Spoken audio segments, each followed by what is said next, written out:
Hello friends, welcome back to my YouTube channel Noble Teaching. Today we are going to study about matter in surroundings part 2. So for today's topic is first topic is states of matter, right? States of matter. So there are mainly three states of matter. कितने states होते हैं matter के? There are mainly three states of matter. कितने stage होते हैं? Three states of matter. First one is solid state, second one is liquid state and third one is gaseous state. कौन कौन से थ्री स्टेट्स होते हैं हमारे पास मैटर के? First one is solid, second one is liquid and third one is gaseous. Right. अब solid का हमारे पास एग्जांपल है. हाँ है. कौन सा? First ice. आइस उसका एग्जाम्पल है.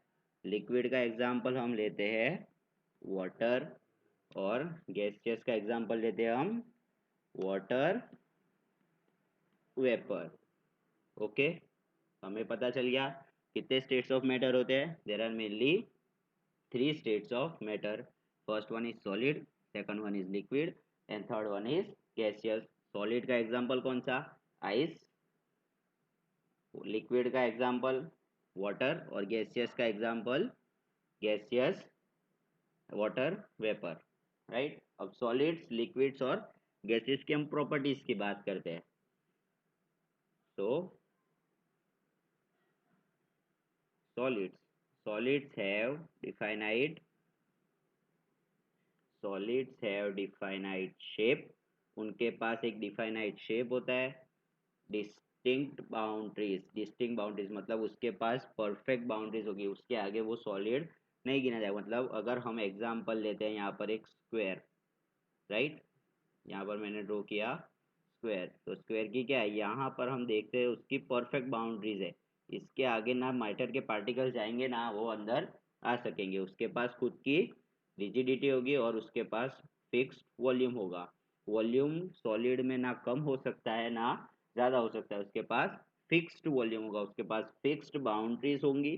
राइट. उसके पास शेप भी डिफाइनाइट शेप होगा. अगर सर्कल लेते हैं तो सर्कल, स्क्वायर और बहुत सारे शेप्स आते हैं जो सारे के सारे वो किस में आएंगे? सॉलिड्स में आएंगे. और उसके पास आएगा fixed volume. Now we will talk about liquids. Liquid show fluidity. वो फ्लूइडिटी शो करते हैं. So they do not have definite shape. अगर वो फ्लूइडिटी शो करते हैं इसकी वजह से उसके पास डिफाइनाइट शेप नहीं होता. But they have fixed volume. मतलब उनका वॉल्यूम फिक्स होता है पर उनका शेप डिफाइनाइट नहीं होता. Now let's talk about gases. Gases show fluidity. Gases भी फ्लूइडिटी शो करते हैं. वो हाईली कंप्रेसिबल है. अगर हम गैस को बड़े बॉटल में से हम उसको छोटे बॉटल में ट्रांसफर करना चाहे तो हम उसे कंप्रेस करके हम उसको डाल सकते हैं. Right. So they do not have definite shape and volume. उनके पास ना कोई डिफाइनाइट शेप होता है और ना ही कोई डिफाइनाइट वॉल्यूम होता है. वो जितनी जगह होती है occupy all available space. The available space they will occupy, all the particles will occupy the space. अगर हम उसको बॉटल में डालेंगे तो वो बॉटल का जितनी भी स्पेस होगी वो सारी की सारी कवर कर लेगा. नेक्स्ट यहाँ पर है, हम बात करेंगे उसकी डिफरेंस. भाई डिफरेंस की बात करेंगे. First one is solid, second one is liquid और गैस. उनकी यहाँ पर हमने ये स्लाइड में हमने बात की. कौन कौन सी चीज़ों के बारे में बात करेंगे हम? शेप, वॉल्यूम एंड रिजिडिटी और फ्लूइडिटी. उसका शेप कैसा होता है, वॉल्यूम कैसा होता है, रिजिडिटी और फ्लूइडिटी कैसी होती है. कौन कौन चीज़ों की स्टेट्स ऑफ मैटर. कौन कौन से स्टेट्स ऑफ मैटर है? Three states of matter. First one is solid, second one is liquid and third one is gas. So अब सॉलिड का शेप कैसा होता है? सॉलिड का शेप होता है फिक्स्ड, और लिक्विड का नॉट फिक्स्ड, गैस का नॉट फिक्स्ड. अब यहाँ पर हमने शेप देख लिया. शेप कैसा होता है सॉलिड का? सॉलिड का होता है फिक्स्ड, लिक्विड का नॉट फिक्स्ड और गैस का not fixed. Now let's talk about volume. So the solid volume here, in solid volume is fixed, in liquid volume is not fixed, while in gas also the volume is not fixed.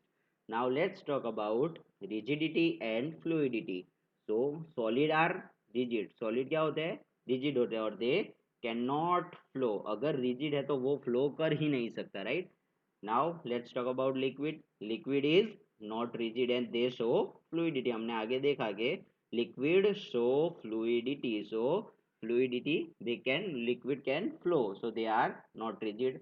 Gas, they are, once again they are not rigid and they can flow. Right? Let's talk again rigidity and fluidity. Solids are rigid. Right, solids are rigid and they can not flow, अगर rigid body होगी तो वो fluidity property show नहीं करेगी. Now liquid, they are not rigid so they can flow. Once again gas की भी वही property है, they are not rigid so they can flow. Next, now in this we will talk about intermolecular forces, intermolecular space और compressibility. intermolecular force मतलब अंदर के molecules के पास कैसा फोर्स प्रेजेंट होता है. इंटरमोलिकुलर स्पेस मतलब मॉलिक्यूल्स के बीच में स्पेस कितनी प्रेजेंट होती है ना. एंड कॉम्प्रेसिबिलिटी, हम उसको कंप्रेस करके उसका शेप या साइज कुछ चेंज कर सकते हैं या नहीं, राइट. तो let's talk about solid. Solid में इंटरमोलिकुलर फोर्स क्या होगा, सबसे ज्यादा होगा, maximum, we can say it maximum. Intermolecular force in solid is maximum. अब लिक्विड, लिक्विड में क्या होगा, थोड़ा सा सॉलिड से कम और गैस से ज्यादा. क्या होगा, इंटरमोलिकुलर फोर्स सॉलिड से थोड़ा कम और गैस से थोड़ा ज़्यादा. अब गैस में तो सबसे कम होगा, क्या होगा, intermolecular force will be minimum in the gas, maximum in the solid. And liquid में क्या होगा, सॉलिड से थोड़ा कम और गैस से थोड़ा ज़्यादा, मतलब बीच में हम बोल सकते हैं. Now let's talk about intermolecular space. अब स्पेस कैसी होती है मॉलिक्यूल्स के बीच में. We have talk that matter is made up of particles. Matter किससे बना होता है, छोटे छोटे पार्टिकल्स से बना होता है. तो वो पार्टिकल्स के बीच में स्पेस कितनी होती है. अब सॉलिड में देखने जाए तो हम, सॉलिड में सबसे कम जगह होगी, स्पेस मतलब बहुत कम स्पेस होगी. अब सॉलिड्स में अब लिक्विड में हम देखें तो सॉलिड से थोड़ी ज़्यादा और गैसेस से थोड़ी कम. और गैसेस में हो गया, गैसेस में intermolecular space will be maximum, मतलब सबसे ज़्यादा किस में होगी, इंटरमोलिकुलर स्पेस वो होगी गैस के अंदर. Now let's talk about compressibility. Compressibility मतलब हम उसको प्रेस करके उसका साइज या शेप चेंज कर सकते हैं या नहीं. तो हम सॉलिड को दबाने से या उसके अंदर प्रेस करने से, उसको प्रेशराइज करने से हम उसका कंप्रेसिबिलिटी मतलब उसका शेप या साइज चेंज नहीं कर सकते. तो कंप्रेसिबिलिटी इसमें क्या होगी, नेग्लिजिबल होगी, मतलब बहुत कम होगी. अब लिक्विड को हम थोड़ा कंप्रेस कर सकते हैं, we can compress liquid very little. और गैस को हम सबसे ज़्यादा compressible, gas is the highly compressible, right, हम उसको सबसे ज़्यादा कंप्रेस कर सकते हैं. नेक्स्ट, यहाँ पर आप देख सकते हैं क्या है, सॉलिड, लिक्विड एंड गैस. ये हमने क्या देखा, ये तीनों क्या है, ये तीनों है स्टेट्स ऑफ मैटर. यहाँ पर हमने देखा, अब यहाँ पर मैंने एक फिगर दिया है तुम्हारे को, शॉर्ट फिगर दी है सॉलिड के अंदर कि इंटरमोलिकुलर स्पेस कितनी होगी इसके अंदर, इंटरमोलिकुलर स्पेस कैसी होगी, इंटरमोलिकुलर स्पेस होगी इसमें बहुत कम. ये फिगर आप देखें, फिगर नंबर ए, राइट. अब सॉलिड का हमने यहाँ पर लिया, उसको मैग्नीफाई करके उसको पार्टिकल्स में हमने देखा, तो क्या होता है, इसके अंदर पार्टिकल्स के बीच में स्पेस बहुत ही कम होती है, राइट. और इंटरमोलिकुलर फोर्स क्या होगा, सबसे ज़्यादा होगा. हमने आगे के टेबल में इसको देखा कि सॉलिड इज रिजिड, इसकी वजह से हम रिजिड क्यों हैं, क्योंकि इसके पार्टिकल्स के बीच में जगह नहीं है तो हम इसको कंप्रेस नहीं कर सकते। अब लिक्विड देखें हम यहाँ पर, लिक्विड का एग्जांपल, लिक्विड में सबसे मतलब उसमें बिटवीन मतलब बहुत ही जगह नहीं होगी इतनी ज़्यादा, पर हम देख कह सकते हैं कि इंटरमोलिकुलर स्पेस सॉलिड से थोड़ी ज़्यादा होगी और गैस से थोड़ी कम होगी, राइट। गैस में इंटरमोलिकुलर फोर्स सबसे ज़्यादा होगा। यहाँ पर देख सकते हैं आप, figure number A is for solid, figure number B is for liquid and figure number C is for gas. Okay, next. अब हमारे दिमाग में एक क्वेश्चन आता होगा कि कैन मैटर चेंजेस शेप। हमने देखा कि मैटर के कितने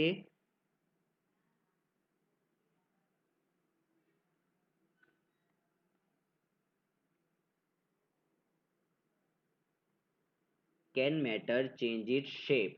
हमारे दिल में क्वेश्चन, हमारे दिमाग में क्वेश्चन आता, हमने देखा स्टेट्स ऑफ मैटर पढ़ा, तो हमारे दिमाग में जाहिर सी बात है क्वेश्चन आएगा कि वो मैटर हमारी चेंज, वो उसकी शेप चेंज कर सकता है या नहीं। तो इसका आंसर है yes, matter can change it's shape, right?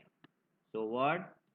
Matter can change its shape, right?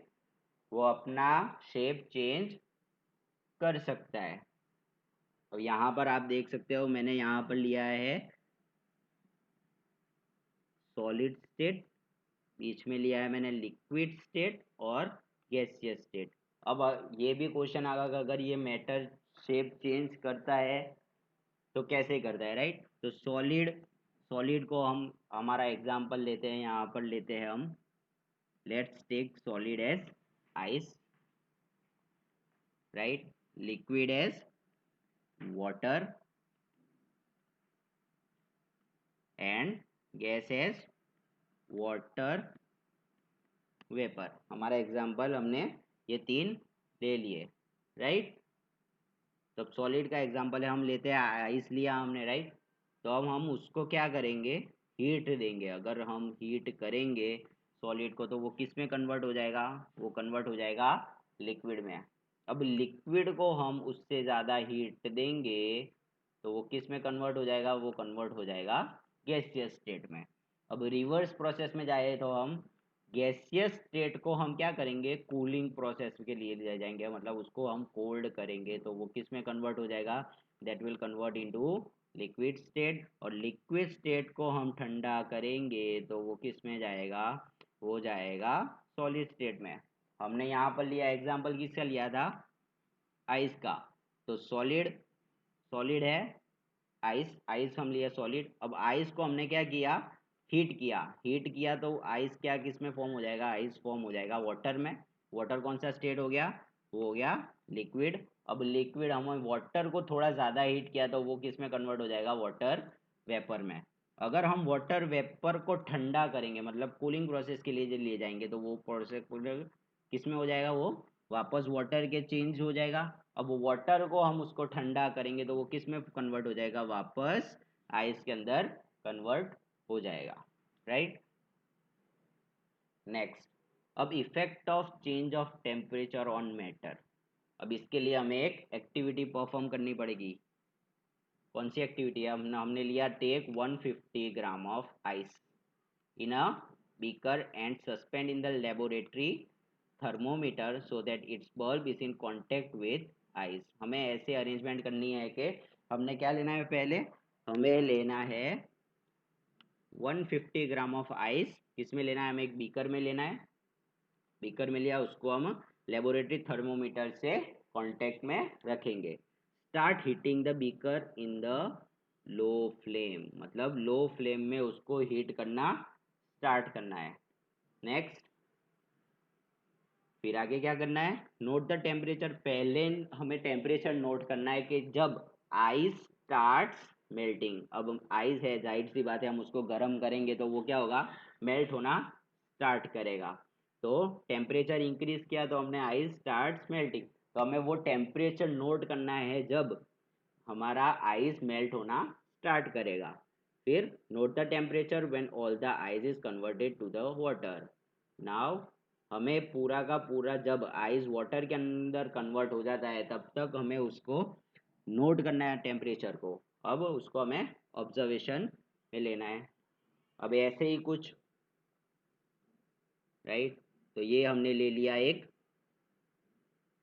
Beaker, हमने उसमें डाला, क्या डाला, आइस डाला। उसको हमने हीट करने के लिए क्या दिया, हमने उसको बर्नर दिया। यहाँ पर हमने उसको लेबोरेटरी थर्मोमीटर, ऐसा कुछ हमें स्टैंड से सपोर्ट के लिए थर्मोमीटर हमें उसके अंदर डालना है, क्योंकि हमें टेम्परेचर नोट करना है। और उसको स्टरर, मतलब हमें ग्लास रॉड या ग्लास स्टीरर, हमें उससे उसको हेल्प करना है। तो हमारा ऑब्जर्वेशन क्या होगा, right. Ice starts melting at 0 degree Celsius, मतलब 0 डिग्री, 0 डिग्री सेल्सियस पर क्या होगा, 0 डिग्री सेल्सियस पर हमारा आइस वाटर के अंदर कन्वर्ट हो जाएगा। So all the ice gets converted into water at 0 degree Celsius. 0 degree Celsius के अंदर हमारा पूरा का पूरा आइस, 150 ग्राम ऑफ आइस हमने लिया था, वो किस में कन्वर्ट हो जाएगा, वाटर के अंदर कन्वर्ट हो जाएगा, राइट। अब हमें दूसरा एक्सपेरिमेंट करते हैं।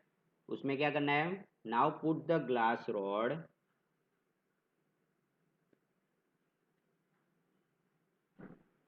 Put the glass rod in the beaker. वापस हमें ग्लास रॉड बीकर के अंदर डालना है। अब हमने पहले क्या डाला था, आइस। अब उसकी जगह पर हम क्या डालेंगे, हम डालेंगे वाटर। आइस की जगह पर डालेंगे वाटर। अब उसको हमें हीट करना है, तो अब जाहिर सी बात है, हम वाटर को हीट करेंगे तो वो कौन सा प्रोसेस होगा, बॉइलिंग प्रोसेस होगा। तो वाटर हीट होना स्टार्ट करेगा।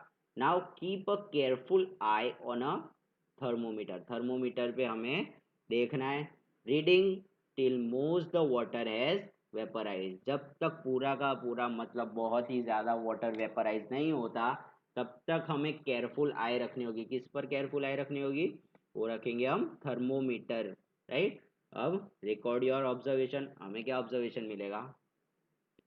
अब ऐसे ही कुछ अरेंजमेंट करेंगे हम। फर्स्ट हमने लिया थर्मोमीटर, जैसा हमने आगे बताया था, ये स्टैंड से, आयन स्टैंड से उसको सपोर्ट करेंगे। Next one will be glass stirrer, हमने पहले ग्लास रॉड दिया। अब बीकर, बीकर भी याद है आपको, ये बीकर है। अब आइस की जगह पर हमने लिया है सिर्फ वाटर, बाकी सब वैसी की वैसी अरेंजमेंट होगी। बर्नर, बर्नर भी वैसा, वाटर, आइस की जगह पर हमने लिया वाटर। तो हमें क्या नोट करना है, हमें नोट करना है कितने टेम्परेचर पर हमारा वाटर वेपर के अंदर कन्वर्ट होगा। तो हमारा ऑब्जर्वेशन क्या होगा, हमारा water, the water starts boiling at 100 degree Celsius. 100 degree Celsius पर वाटर बॉइलिंग होना स्टार्ट करेगा, मतलब it gets converted into vapour, water vapour में कन्वर्ट हो जाएगा, राइट। किसके अंदर, water will be converted to vapor at 100 degree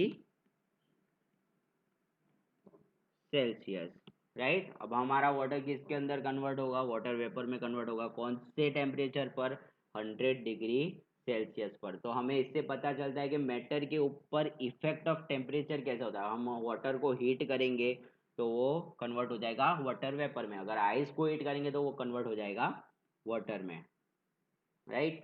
अब now what is melting point, the temperature at which a solid melts to become a liquid at atmospheric pressure is called its melting point।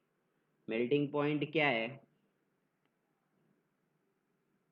Solid to liquid, right. अब कौन से temperature पर हमारा ये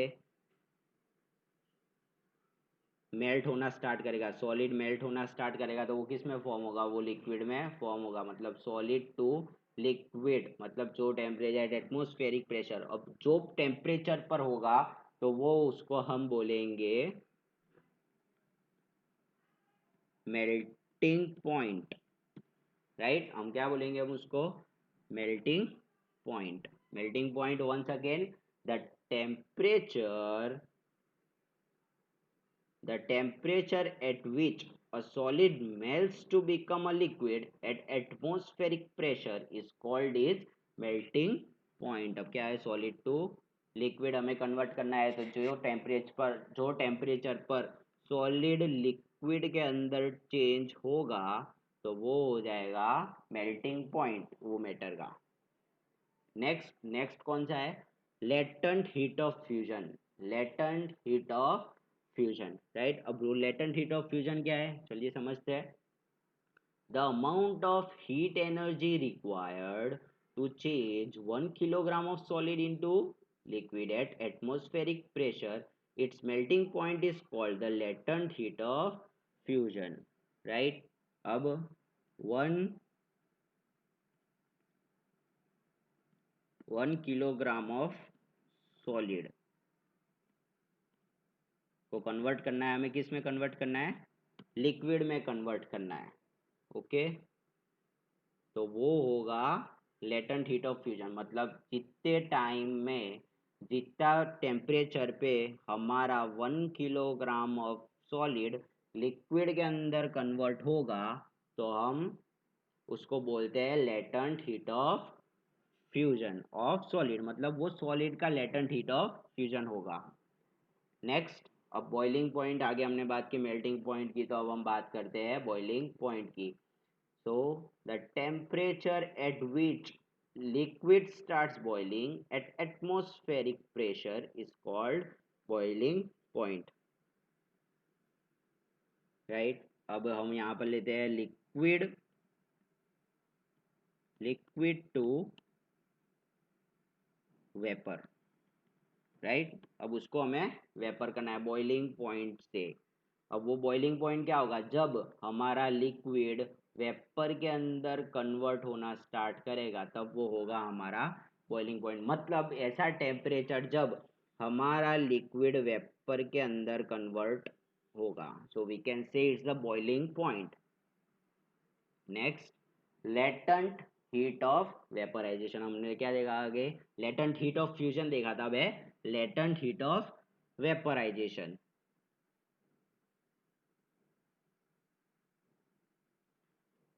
The amount of heat energy required to change 1 kilogram of liquid into vapor at atmospheric pressure, its boiling point is called the latent heat of vaporization of liquid।